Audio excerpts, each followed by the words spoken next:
Okay, hello everyone. Welcome. This is a program with the Amagansett Free Library. And this evening, we're delighted to welcome Eve Karlin and Joan Baum as they discuss Eve's latest book, Track 61. Eve Karlin is the author of Track 61, a historical fiction about Nazi saboteur landing in Amagansett and City of Liars and Thieves about New York City's first murder trial. She's a bookseller at Bookhampton, where she also runs the book club. And Joan Baum is a retired academic who reviews books for NPR and for the press group. And Joan graciously offered to do kind of an interview, informal conversation with Eve to make this interesting for everybody, but also feel free to ask any of your own questions. And with that, I'm going to turn it over to Eve and Joan. Well, first of all, as the interviewer, I am delighted to have my old buddy, Eve, back again. We've had exchanges before, and I am delighted to have a nice, small, intimate group where, to stretch the informality, I would like to invite anybody at any time to come in with questions, and particularly for Eve. I said to Eve that we were not going to have any academic formal introduction or discussion. And so whatever comes to mind for us and for you, that will be fine. I'd like to begin, however, by saying that I did something that's supposedly a no-no. I did review Eve's book for two different venues, NPR and for the press group. Different reviews, I will say, but I rarely do for both. And I did want to have both of them, one for NPR, because I thought what Eve did in this book, as with the first book, was a fine piece of historical fiction. But I also wanted to do a little bit more, because print can accommodate more, for the press group, because Eve is local, and because the subject is local, and because Amagansett figured so much in one of the reasons why she wrote this book. So with that in mind, I'd like to begin by asking Eve. I did say I would like to ask this, and then everything else will be open. I'd like to begin by asking her what I always ask of myself as a reviewer. When I decide to do a review, it's because for me, the book satisfies two criteria. This book is timely. This book is significant.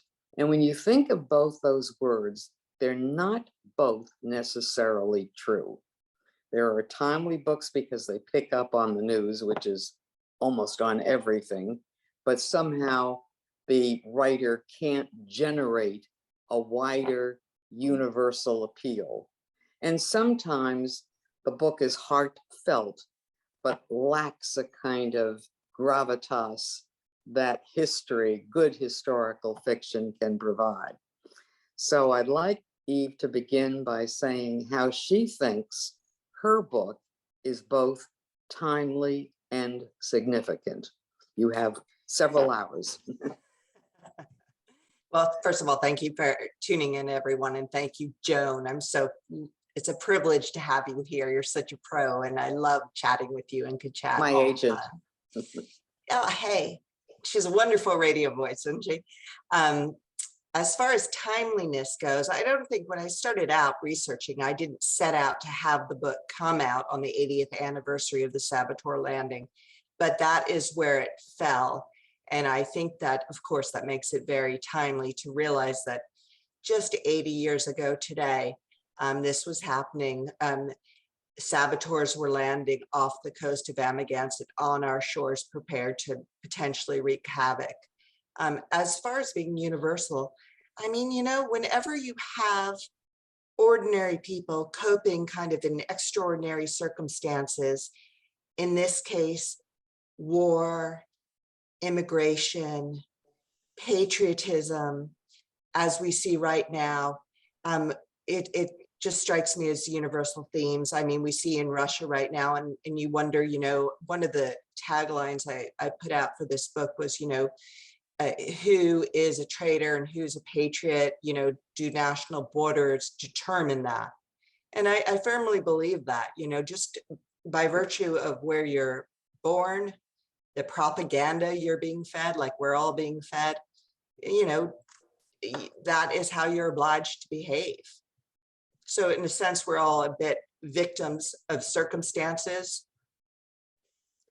And I think you should add, because it's so, that your treatment of the subject is significant in a way that's different from other treatments. You know, authors, even those who write for newspaper articles and not books, are very competitive and often highly possessive of their subject matter. And a good researcher, to me, is someone first who does take that into account and who looks at what was done before. And so I'd like to use that as a transition to ask you what you saw in a story that is very well known among some people, readers of Dan's papers. He Right. trots out the saboteur story Right. regularly and is very proud of his take on it. What did you see in it that you felt allowed you to do it again, but the again is in a different way, different Yeah. perspective? I never, two things. Well, I never exactly know how to answer that question because it was kind of, two things came together. The first thing was I was in fact searching for a story with New York City history because I had stumbled upon that a story like that for my first book. The well on Spring Street that existed across the street where I lived for many years that I discovered upon reading Ron Chernow's biography of Hamilton. The well still existed. A woman had died there, and I had lived just across the street from there on Spring Street when I was the same age as that murder victim. So when I started to look around, poke around for a second book to write, I knew I wanted a topic that was tied into New York City history, and kind of the theme being, you know, history is under our feet. You know, we tread over it every day. And now I'm starting to believe that one can always find the 6 degrees of separation when one does that. So in truth, I started to look at Grand Central because I just think Grand Central is just a beautiful, beautiful station. But I looked at other places. But when I came across the story, the rumor, the myth that Nazi saboteurs had targeted Grand Central in 1942, and then I put it together with the story I knew, having grown up out here in Amagansett, of the saboteurs landing on the beach off of Atlantic Avenue, I realized that I also, for this story, had such a deep personal connection to the story that it was going to give me a lot of material to work with. How did you go about starting your research? Well, I mean, I'm still getting used to, I'm becoming a stronger researcher, but I'm still getting used to it. So the first thing I do Google search upon Google search. And I did find, I mean, Google is a wonder, the transcript of the saboteurs military trial, which is really, it's 1,000 pages. I stopped printing at like 300 or 400 because I was running out of ink and paper.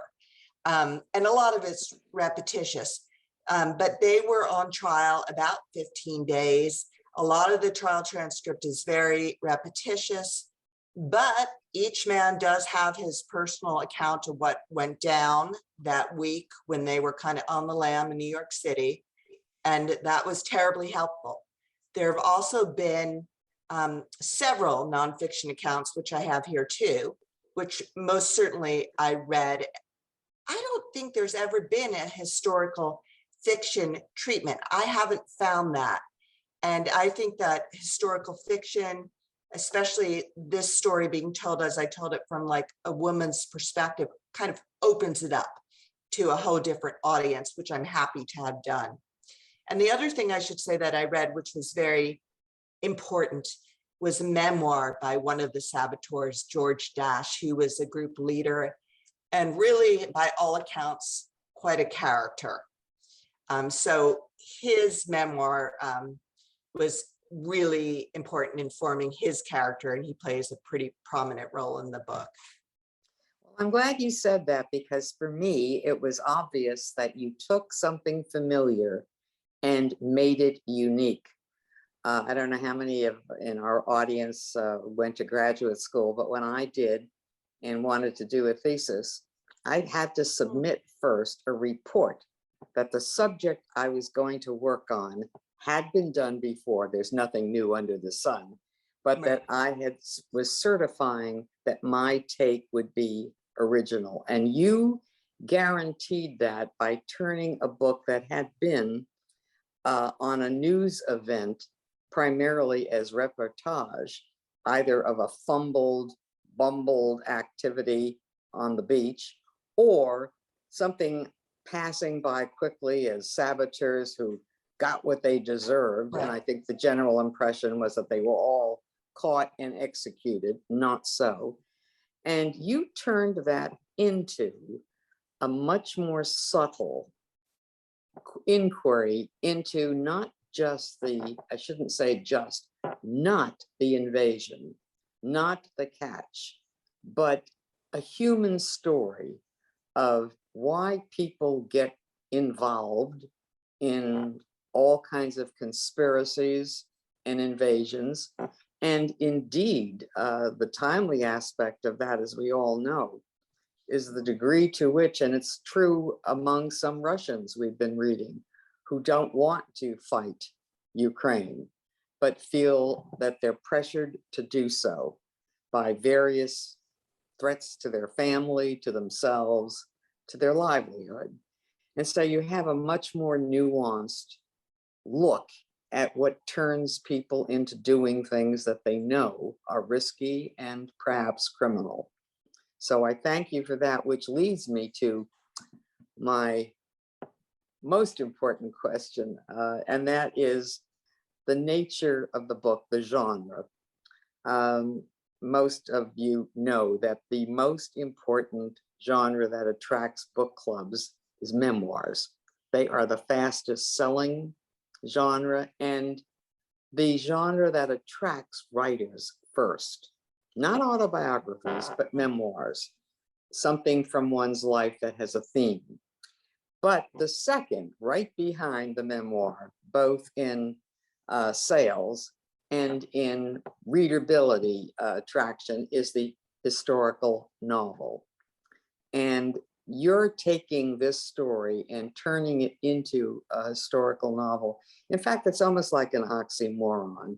You know, a fiction, non-fiction, gave you an opportunity to do what?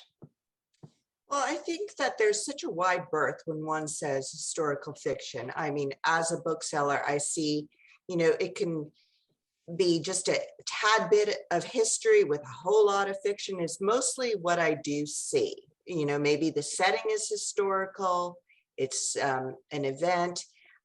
My personal favorite is reading a book in which I feel I learn something and also it kind of goes down easily. And that is what I do try to do.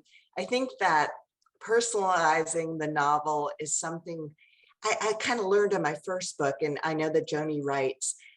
When I write or come across a subject, it's true. You want to get it out there before someone else gets it. You realize you have like a hot commodity.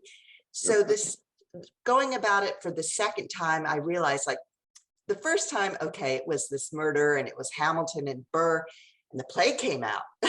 Play was a little bit more successful, but it was all good. It was all good. Second time, you think track 61 is going to be a musical? Oh yeah, I'm in talks with Lin-Manuel Miranda right now. I really actually think it's an excellent idea, and I should reach out and tell him the origin story. But no, I think that I learned that in order to have that personal connection, to make it yours, you really have to take it. You have to have the facts and you have to stick to the facts. And I don't like to change the facts because I don't want it being like that JFK movie. Oh, did it happen? Did it not happen? You know, oh, Oliver Stone. But I do think that layered on that, you can add another dimension that makes it a bit of a more personal story.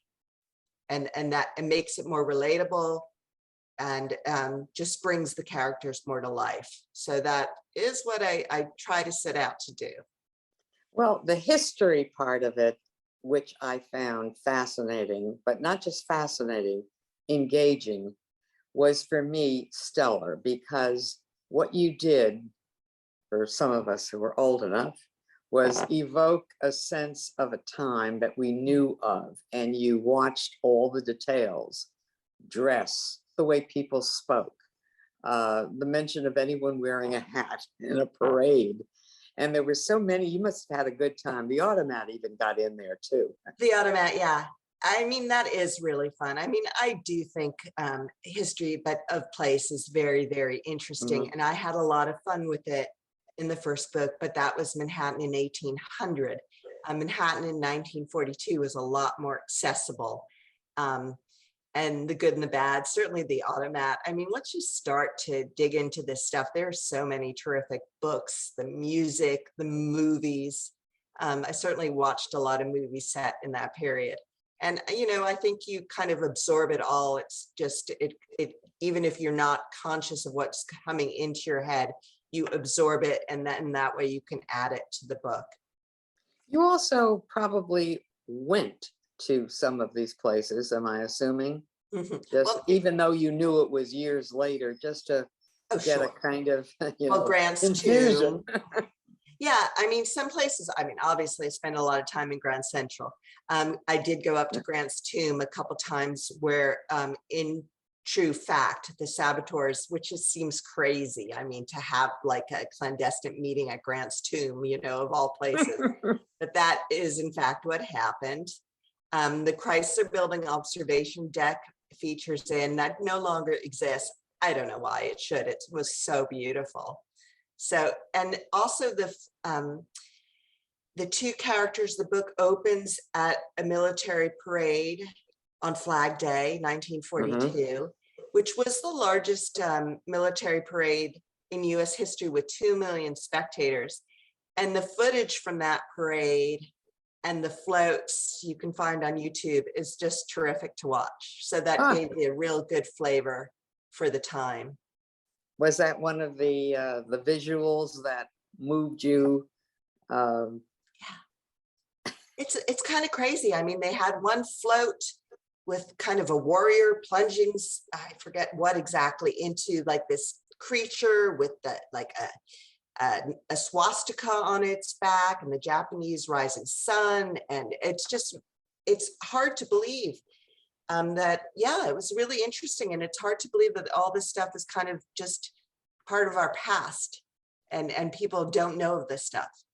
Well, I don't think I knew about J. Edgar Hoover. And I mean, I knew about J. Edgar Hoover and the extent to which he would go to promote his own agenda. But in this particular case, I think you make a persuasive argument for something that, speaking of timely, is right up the alley today. And what you would call alternative facts and the conspiracy theory. And for those of your audience who are not aware of that, could you go into that a little bit, please? Yeah, I mean, as you said, there's nothing new under the sun. And sadly, that goes for human behavior as well. I mean, I found that, you know, not to keep on going, referring to the first book too, but I mean, here you had a really powerless woman up against these very powerful men. And in this case, you had a power-hungry politician who just wanted to stamp his name and get full credit. I mean, I think that that's surprising. Well, so I don't think that's anything new or even timely. I think it's just par for the course, sadly. But Hoover is really very notorious. He seems to be one of the real culprits. Did you get any blowback from anybody on the extreme right about that? So I did something with, I forget, like some Army network. I did a radio show. I mean, I'm very sensitive to the fact, and I kept on asking my husband throughout the whole thing as I was writing, I don't want to make a bunch of Nazi saboteurs out to be the good guy. And so many people suffered through World War II. I don't want to turn the tables on that and make it seem like these guys were just, you know, wonderful people. I can't speak for them, you know, but in this case, it just seemed to me that especially one of the people was wrong place, wrong time. with very little recourse. As far as blowback on Hoover, I don't think I haven't yet encountered that, because I mean, I think there was a Leonardo DiCaprio movie, and he was notoriously, right? Wasn't he a closeted homosexual who prosecuted homosexuals? He was not a good guy. It does not seem like he was a terrific guy, and I think people are ready to accept that. Okay. Any criticism that you got other than the Hoover angle on your political take? For example, you don't mention, because they're another world, the 4 saboteurs in Florida. Right. How were they different? Well, I'm really most familiar with one of the men, a guy named Herbie Haupt. And he was different to the extent where if I was going to have another love interest other than the one that I chose, it would have been him. But again, I didn't want to rearrange the facts so much that all of a sudden the guys who landed in Florida were landing in New York, blah, blah, blah. I didn't want to make it inaccurate. So I basically kept them out of the story. But Herbie, he was only 21. He was born in the United States. He was a US citizen. He actually fled back to Germany. Well, he went to Mexico because he had gotten a young woman pregnant, and he was kind of, you know, running out on her. And then he was recruited by a German in Mexico to return to Germany. Once there, he was told he couldn't get work, he couldn't, his family was being blacklisted, this, that, unless he joined the sabotage mission. So he really seemed to be, come on, 21 with no options. He couldn't get back to the United States. What was his option? Landing in prison or going along with this, which wasn't, you know, no one was asking these men to be prison guards or do anything like that. They were asking them to come to the United States and carry out the sabotage mission. I don't know who would have, who or not participated in the mission had it come to fruition. But the guys who landed in Florida, I thought it was easier to focus on the group I was more familiar with that had this Amagansett tie. The guys who landed in Florida they came to the United States on a separate U-boat. They landed, they got into the United States easily and made their way to New York, where both groups were set to meet on July 4th. So basically, you know, they could have easily gotten away with it. Thank you. You rightfully said that you did not want to sympathize with Nazis, but you also humanized one. Did you have any criticism about that? I haven't had that yet, but I'm just very sensitive to it. So I always want to clarify that this is still a historical novel. You know, I can't speak for these people. I don't want to give too much away by saying what their actions were or weren't, but it did strike me that the person who I took as one of the protagonists was really a person who was trapped by the circumstances he had fallen into. And he wasn't simply trapped, his family was trapped, and his family was in Nazi Germany at the time. I mean, I think it's one thing we can all like to believe we'd be very brave and do this and do that. And maybe we would be, especially if it was just us on the line. This character had spent 17 months already in a Gestapo prison. But when you have loved ones who might suffer because of your action, it adds a dimension that I don't, you know, I can't speak to or say how anyone should behave under those circumstances. Well, I think you did a fine job in giving him a humanity, most manifest by his affection for this young girl whom he would protect. Another aspect, though, and of course what I'm getting at is I like the fiction part where there aren't good guys and bad guys. They're more nuanced, as I said before. But one of the characters I was thinking of who you treat, I think, fairly, but from my reading has been made into a kind of hero. Oh. And I wanted to discuss that. Is the young man Mhm. from the Coast Guard Mhm. who came out that now, well, let me let you tell the story. You set the scene, tell me who he is, and then expand on what I'm suggesting that you did with his character, because in the recent celebrations, he is called the hero. Every year, every Right. year. Okay. So And please. I don't mean to, someone came in the bookstore today that shared his last name, which might be a common last name, Cullen. I'm not, I don't know. So I was just like, are you related? Yeah, part Well, of what first interested tell me. everybody who he Yeah, is. the men landed on the beach the night of June 13th on a foggy night just after midnight. It's incredible to me, as often as I walk on the beach at Atlantic Avenue, that there was a submarine just offshore that landed these men.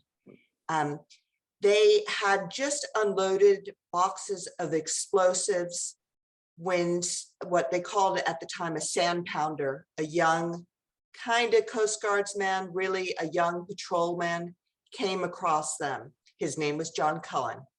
And he was alone He was that 21, night. wasn't he, or even younger? I think 24 actually. And Oh, okay. I have this in my head that Mm. one of this. So he intercepted the men. At the time, the leader, George Dash, said to the three other men, go up the beach. And there is this conversation that's widely well known and reported that the men had together. The Coast Guardsmen asked who he was. George Dash said he was a fisherman from Southampton who had lost his way. He was fishing for oysters. And Dash, having spent lots of time in the United States and even in this neck of the woods in Southampton and East Hampton, he had worked, had no accent. So, but nonetheless, John Cullen was suspicious. And supposedly the orders had been from the, this might be, kind of, but feed them to the fishes. If you encounter anyone on the beach, you're to feed them to the fishes, said the, the Abwar lieutenant upon their orders. So, there were these 3 Nazi saboteurs who landed and this one young unarmed Coast Guardman, yet they let him go. They said, this is what we're doing. We don't want any trouble. Oh no, we don't want to go back to the station and have dinner, even though we're just fishermen. We're just going to wait, till the sun comes up and then get on our way. So basically, I mean, the way I see it, they let him go. The way the story is told is John Cullen, and even the plaque outside the Coast Guard building, John Cullen came across these 4 Nazi saboteurs on this evening, and because of him, the men were captured. Now, in fairness to him, he was offered a bribe, which he went back to the Coast Guard station and he said, look, these guys just offered me $300, and I, and then the searchlights went on and the Coast Guardsmen came out to follow, to try to track these guys down. But they were gone from the beach. They were not necessarily gone from Amagansett. They walked from Atlantic Avenue, if you all know Amagansett well, to the Amagansett train station, where they waited for hours for a train to Manhattan. So it seems kind of unbelievable that for 3 or 4 hours, and maybe more, they didn't, the Coast Guard didn't think to check the train station, like, where have these guys gone off to? Nonetheless, they weren't captured and they made their way to New York City. Yet, John Cullen became a hero. He received some kind of Medal of Honor. I'm not sure exactly which one. And in all the quotes, the quote I really, that resonates with me, he said something like, if the saboteurs were clever, I wouldn't be here. I mean, this is kind of the theme, that these men were so stupid and they made mistake after mistake, and they were just bumbling kind of, fools. Hence, they were captured. And that is kind of the party line, and so very far from the truth. And indeed, not just the party line, but the published party line when the story first appeared in the media. they were bumblers. Mhm. And, you know, but good old American know-how, savvy, wave the flag, Cullum and company, you know, saved the day. And so what you do is in your historical novel is you revisit, this is the big topic of our day, history, which means revisiting the story. Who is narrating it? Who has control of this story in books? And I think that your contribution certainly against that understandable, but simply patriotic simplicity kind of levels the field. Well, yes, I don't want to, just like with, you know, we're the guys, we're the saboteurs, innocent, guilty, good or bad. More than having a definitive response, I like to just pose the question. Like, you know, this is out there. These are the facts. You know, this is how they behaved. Come to your own determination as to who was truly guilty and who was just a victim of circumstances, you know, between a rock and a hard place. Well, one of the ways you do this, and that is a link between both of your books, and I think you did a fine job, is you're attracted to legal documents. Well, Not easy to read, but you got hold of trial transcripts. And what moved you in this story had also moved you in the earlier book, a sense of injustice. mhm. Would you address that? Well, we'll start with track 61. I mean, something that started to weigh down the book that was ultimately excluded, except for the afterword, was that during, well, the men were not tried in public. They were tried at a military tribunal. Mm-hmm. That's included in the book, but there's a lot of legal, I don't, this today, looking back, people say that Roosevelt overstepped by both appointing the judges at the military tribunal and then serving as the final determinant. The basis for trying them in a military court was the fact that they were arrested out of uniform. What they wore was really a big factor. Had they been in uniform, they might have been prisoners of war. The fact that they were dressed in civilian clothing allowed them to be treated as spies. The other thing, but that said, during the military tribunal, the Supreme Court actually met during the summer, and this is the part I didn't include in the book. But they reconvened during the summer holiday to decide on the legality of trying these 8 men in a military tribunal as opposed to an open court. And people said that, you know, the United States wasn't a theater of war, so that there was no cause for them to be tried in a tribunal. And then the prosecutor countered that by saying that, you know, with all the U-boat attacks off the coast of the United States, we are in the theater of war. So there was a lot, even at the time, where people were wondering whether the handling of the trial, I mean, certainly it was right to send these men to trial, but whether it was handled in an underhanded way. And 2 of the 8 were not executed. Correct. And including our protagonist from That's the book. correct. Because they came forth.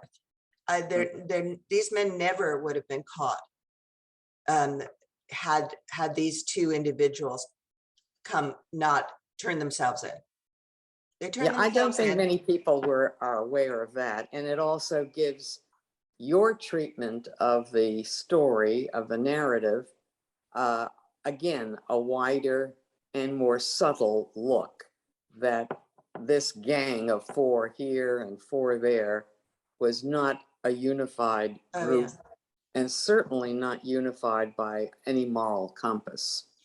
First of all, the men trained again, this is in no defense of them, but they seem to all have been chosen because they were native English, or not native, but very good English speakers who had lived for several years, most of them in the United States. Secondly, they trained at a private farm outside of Berlin for 3 weeks. So that's very little training. I'm glad they didn't have more training, but there was no allegiance between these men. In fact, there was a lot of mistrust. And I think they were just kind of tossed out there. Like if they achieve what we hope, so said the German Abwehr, terrific. If not, we can send another group of men. That's also something that often happens, of course, with soldiers. They're just pawns to be thrown out there and see what happens. If not, we'll learn from our mistakes, regroup, and send some more. I do want to have participation by others if they so choose. But before we leave, we've been talking basically about, as a historical fiction, the historical part. And I wanted just to conclude with the fictional part, where, the hardest part to me of writing a novel, because people think of the style, and I'm sure there were dialogue considerations, particularly for people who were not native speakers. But for me, the hardest part of a novel, and makes it good, is structure. And this rarely gets discussed. How does the narrative move? How do you advance a plot? Right now, and your colleagues know this who write, what's become very fashionable in writing novels, particularly historical novels, that are separated by time zones. We start here, and then chapter 2, we're either jumping back 20 years or looking ahead a few. And this alternation, which once upon a time was novel, has now become almost too familiar. But you do use it, and you use it well. How did you work out the structure of this book? Well, for me, the structure of this book was quite simple because it's just one very intense week in Manhattan. So that, to me, followed quite naturally. I know that lots of historical fiction, there's a modern day element and lots of different characters.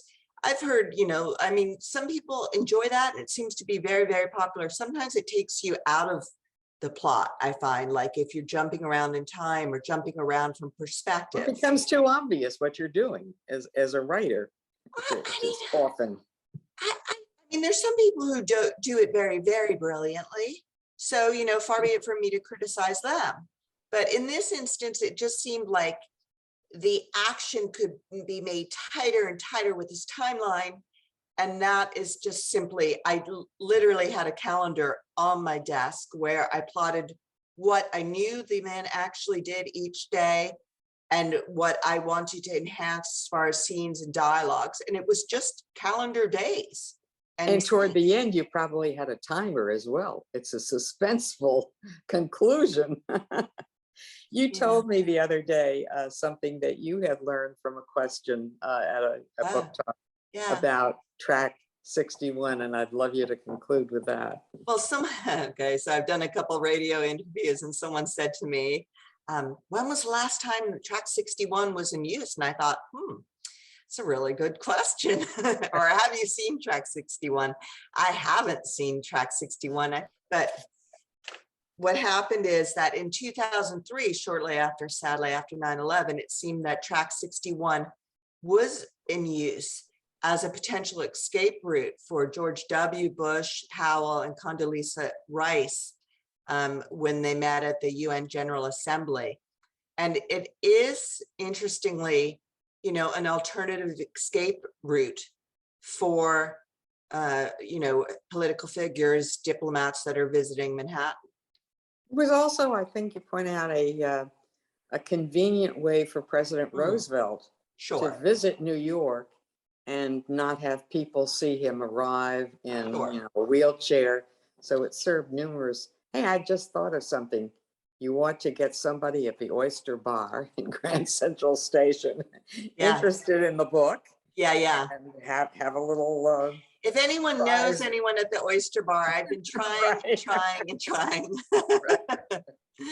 Yeah. How about other folks here? Questions for Eve? Thank you so much for coming out, Joni, Well, and thank Jane, Hi. and Right. Charlotte, and Anne. Can you hear me? Oh, can you hear me? Am I Yes, we can unmuted? hear, right.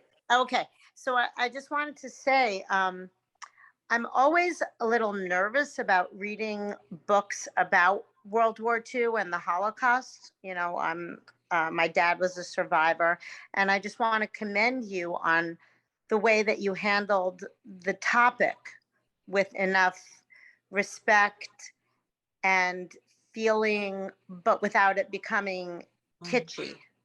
And you see that so often in films and books. And there are certain, you know, a lot of book clubs like glom onto World War II stories, and then eventually they say like, oh, I can't read another book about the Holocaust, you know, and it you avoid that pitfall, and the book was so enjoyable and real, and you really, you know, we haven't talked that much in your discussion here with Joan about Greta and her experience, and she was very, very relatable. And Thank you. Thank you, Charlotte. Yeah, I think it's, you know, there have been so many and wonderful books set in Europe during the Holocaust. Oh, so many moving stories. But that's not what this is. This is, you know, a World War II story set on American shores, which I think is fairly unusual. And when I started to look at the story, as I said, I realized that these saboteurs had come to shore just near the house where I grew up, and I had grown up in that house with my family, including my maternal grandmother, who was a German Jewish immigrant who came to this country in 1936.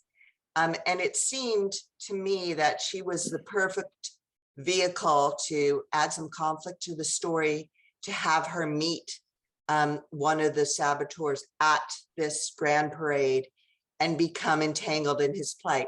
So much of what I was able to say about Greta and her story, maybe it hopefully feels natural because it truly is from my grandmother's background and stories that she shared with me, and maybe not necessarily, you know, the worst of the most dreadful Holocaust stories that we've heard. One story being the story of her beloved dog, Stromer, which means like vagabond in German. And Charlotte, I should show you a picture because it's a big German Shepherd, and I have a picture of that dog with like a party hat on.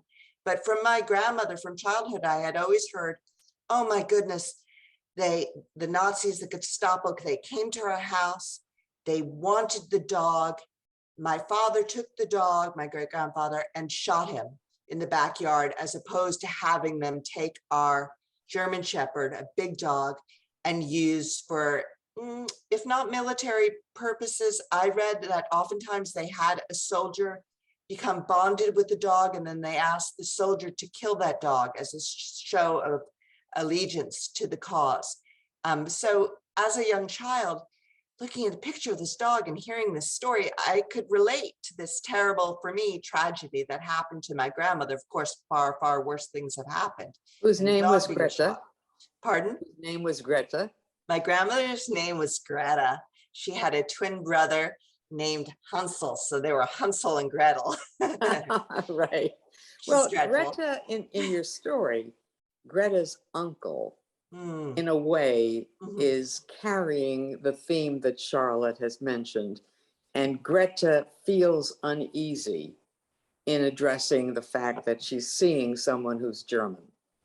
Right. And that was, and still is, for many Jews, a very difficult, you know, the old question is, where were you during the war and what were you doing?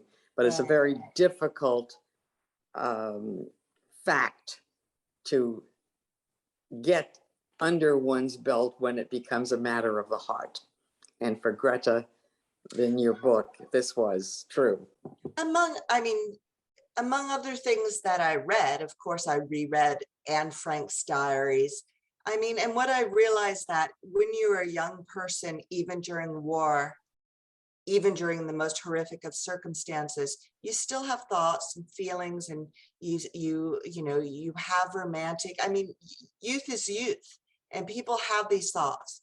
In this book, I mean, I think it's more of a one-sided kind of situation but Greta felt she was actually being useful and helping this individual, which is something that, as an immigrant to this country, as someone who had been sidelined in her life for years since the Nazis came to power, it was something that was very meaningful to her to be of use. And that is. And even more significant, he felt that, finally knowing that she was Jewish. So I like the ambiguity at the heart of both these central characters. Right. And Can there's I ask you a nothing. question? Sure, I'm sorry. Oh, no, go ahead. Please. No, I was just gonna say there's nothing stereotypical there. Please. I'm only halfway through the book, so Oh, I'm not really sure what's going to happen. But I wanted to also point out along that line and ask you to comment on Paul's sister and her family and her Jewish husband as Paul and Greta sort of get there, and Greta realizes this is a little bit more complex. So was Good question. That's actually true. Yeah, he did have a sister that lived in Queens, and yes, she did have a Jewish husband. And I think, but they had come to the States many years earlier. In fact, too, what I read in the trial transcript was that he had maybe even a romantic interest with a young woman in Germany who, as he sensed the situation and had kind of a bit of a more insider look at the situation, that what was going down in Germany, he advised this young woman and her mother to escape to England. Right. So, look, even my grandmother had a very good friend who was a school teacher in Germany. And I believe as a school teacher, she had to be a member of the Nazi Party. After my grandmother came to the United States, they were friends for, until the end of their lives. This just dictates, you're not necessarily someone who's, God forbid, shooting someone into trenches or killing babies. You're someone who's just trying to get by under dreadful circumstances.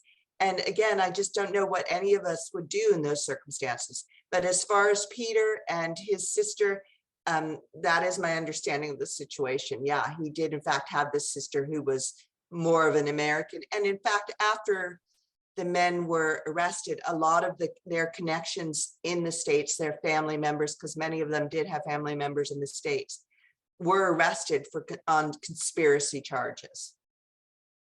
That's an excellent question. And again, I think to wrap up, it goes to the heart of what makes Track 61 different as historical fiction. And that is the ambiguity, the questioning of what's moral, what's good, the avoidance of easy stereotyped answers, and not to mention an exciting read. So thank you. Who wouldn't want Joan to interview them and be their spokesperson, right? I wish I could. Good luck. Well, hopefully Good luck I'll with have the the rest of the recording book. and I can record all this stuff. Right. Wow, thank you so much, Joan. You're the best. Yeah. Well, listen, you guys are the best for coming and discussing you. this again. And I learn something new every time I look at a book, and a good book is something you will go back to. You'll reread this. Thank you all very, very much. Thank you, everybody. And thank Bye-bye. you, Joan. Okay. Thank you, Eve. Thank you, Joan. Thank Bye, you. everybody. Bye. Bye. Thank Bye-bye. you.